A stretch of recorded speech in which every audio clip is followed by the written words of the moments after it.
Hey, I'm Sarah. I haven't made a video in a really long time, but I'm having a midlife crisis, so I thought that I might make something. And this is going to be something very close to my heart because I have a new friend and I wanted to make a nice little display for him. I got this pretty little guy in an Odd Mountains mystery box.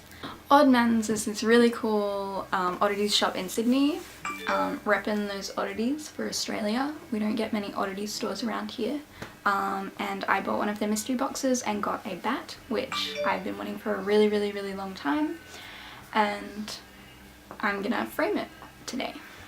I don't have very much experience framing taxidermy, but I do have a little bit of experience framing insects and bugs and entomology kind of stuff.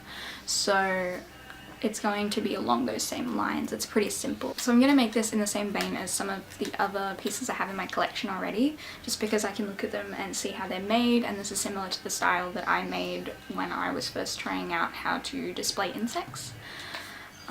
So I have this death's head moth, which I also got in my Odd Mountains mystery box. How cool is that? And then I've also got this piece, which I got on Etsy a really long time ago.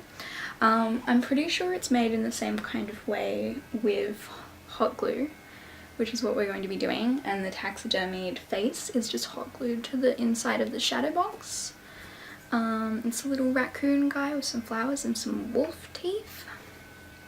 So all you need for this is a cool little taxidermy guy. This would only work for taxidermy, especially pre-done taxidermy. I don't make my own taxidermy. Insects, whole nother process. So much more difficult. I have this shadow box, which I got at Spotlight. It's basically just a frame, but it's thicker, so I can fit things inside of it that are not flat. And then inside of it, I've already bought a piece of matte black cardboard, which is what we're going to be gluing the bat onto. And I'm going to keep that separate from the shadow box because I want to be able to change it if I want to change the frame. Lastly, but most importantly, I have my hot glue gun and my hot glue sticks. I mean, you need these in order to glue things to the shadow box. So the first step, which I find is the most important step when doing any kind of displaying of dead insects or dead taxidermy or anything like that, is the most important, and it's not to be afraid of what you're working with.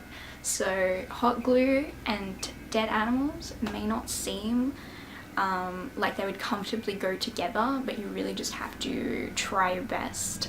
Don't be afraid to touch the bat or whatever you're working with, because that's really going to get you the best result if you're not trying to use tongs the entire time to distance yourself from what you're working with. I've already opened up my little taxidermy bat. He's pretty cute. And I'm just going to get a little acquainted with him.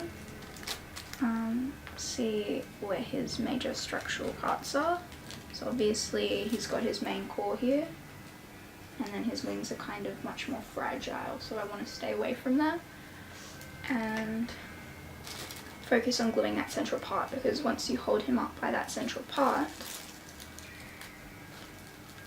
the rest of him stays the same. So step number 2 is to get everything in order. So I need to charge up my hot glue gun and plug it in and get it all heated up. Now that our hot glue gun is heated up, I'm gonna get started gluing on our little cardboard sheet.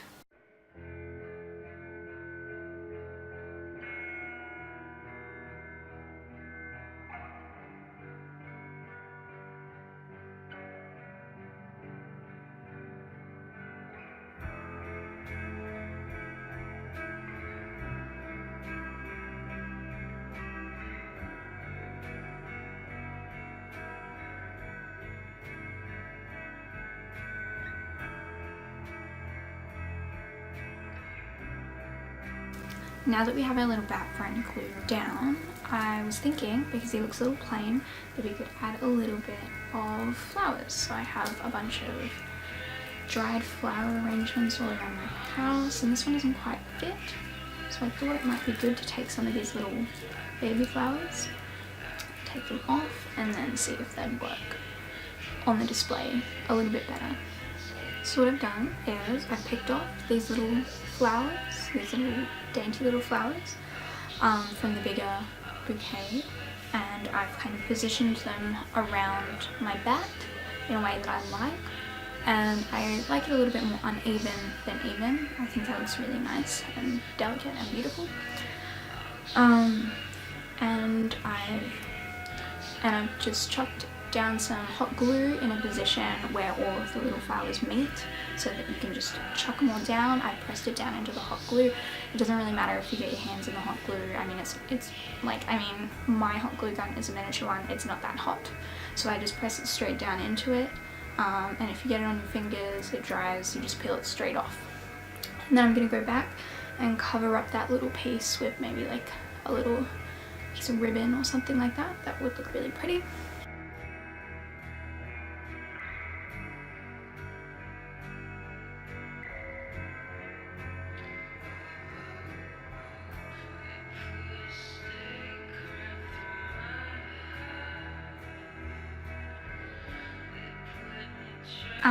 We have our final product, and I'm really, really happy with how he looks. He's got his little forever home now.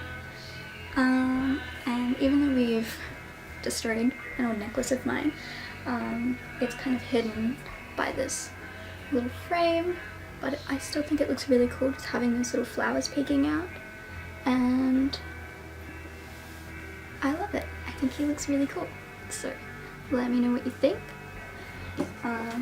If you want to see more of my collection of oddities and bones and antiques, feel free to follow me on Instagram at SariWalrus. Thanks. Bye.